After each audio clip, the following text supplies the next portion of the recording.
बोले हमारा कुंभ बहुत पुराना है, यानी समुद्र मंथन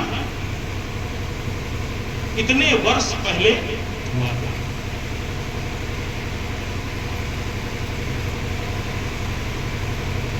भगवान ने मोहिनी रूप धारण किया और उनके मोहिनी रूप को देखते ही सभी देवता और दैत्य मोह से ग्रसित हो गए। उन्हें यह होश ही नहीं रहा कि हम युद्ध कर रहे हैं कि मित्रता कर रहे हैं। भगवान ने ऐसा दिव्य अलौकिक मोहिनी रूप धारण किया था। उन्होंने कहा कि मैं सबको बारी बारी से अमृत पिला दूंगी, आप लोग पहले पंक्ति लगा के बैठ जाइए, देवता अलग बैठिए और दानव अलग बैठिए। और सभी लोग बैठ गए अलग अलग। भगवान ने मन में ये विचार किया कि अगर कोई दुष्ट व्यक्ति है और उसे हम कितना भी खिला पिला लें, लेकिन वो समय आने पर हमारी ही बुराई करेगा।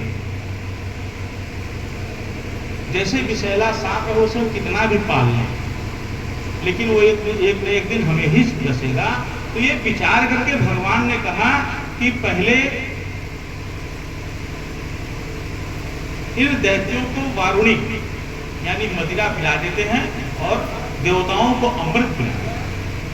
क्योंकि दैत्य जब जब सृष्टि पर अधिकार किए हैं तब तब सृष्टि का विनाश ही हुआ। उसके लिए मोहिनी ने दैत्यों को दिखाया उंगली से अमृत निकाल करके कि देखिए ये पतला वाला है, ये मैं देवताओं को पिला दे रही हूं और नीचे का गाढ़ा मैं आप लोगों को पिलाऊं। दैत्य भी बोले हाँ हाँ ठीक है, अच्छी बात है। लेकिन स्वर्भानु नाम का एक राक्षस था। स्वर्भानु राक्षस सिंहिका का पुत्र, और वही सिंहिका जो समुद्र में परछाई पकड़ करके सभी जीव जंतु को खा जाते। स्वर्भानु उसी सिंहिका का पुत्र था जिसे हनुमान जी ने मार दिया। स्वर्भानु को शंका हुई कि कुछ तो गड़बड़ी है। वह भेष बदल करके और जा करके देवताओं की पंक्ति में बैठ गया और उसे आते हुए सूर्य और चंद्रमा ने देखा। भगवान ने सबको अमृत पिला दिया और साथ में उसको भी अमृत पिला दिया। तब सूर्य चंद्रमा दोनों ने कहा कि अरे प्रभु, ये तो राक्षस है, स्वर्भानु राक्षस है। यह सुनते ही भगवान विष्णु ने अपने स्वरूप में आकर के चक्र से तुरंत उसके धड़ को अलग कर दिया। विष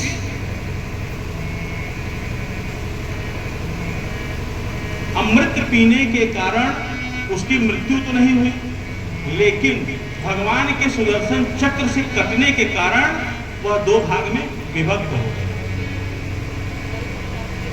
वह जुड़ नहीं पाया। उसके मुख से कुछ अमृत की बूंदें छलक गई और वह धरती पर गिरी, जो कि लहसुन और प्याज के रूप में परिणित हो गई। लहसुन और प्याज में अमृत के गुण पाए जाते हैं।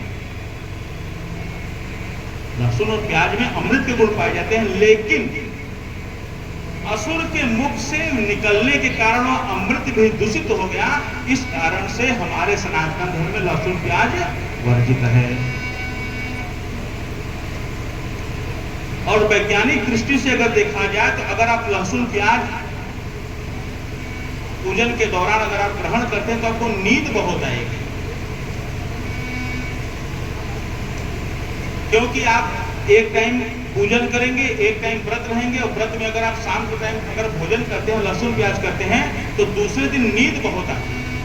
ये सत्य है।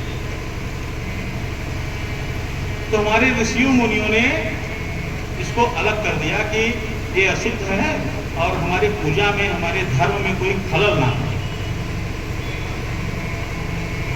दूसरा सबसे बड़ा कारण है, इससे शरीर में ताप बढ़ता है। मन में गर्मी बढ़ती, व्याकुलता आती है। आप पूजन के दौरान अपने ध्यान को नहीं लगा सकते भगवान के चरणों में, क्योंकि इनमें उग्रता होती है। लहसुन और प्याज में उग्रता होती है।